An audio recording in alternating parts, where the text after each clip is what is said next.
అందరికీ గత ఎన్నికల్లో మన నాయకులు చంద్రబాబు నాయుడు గారు, నారా లోకేష్ గారు పర్యటించినప్పుడు ఇక్కడ చెప్పడం జరిగింది, మార్కాపురం కొత్త జిల్లాను తీసుకొస్తామని. మరి రెండవ హామీ, వెలుగొండ ప్రాజెక్టుని మేమే పూర్తి చేస్తాం.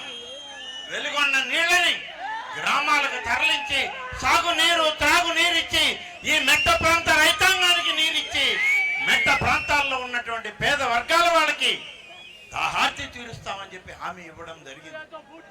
ఇవాళ కార్యక్రమం మొదలైంది.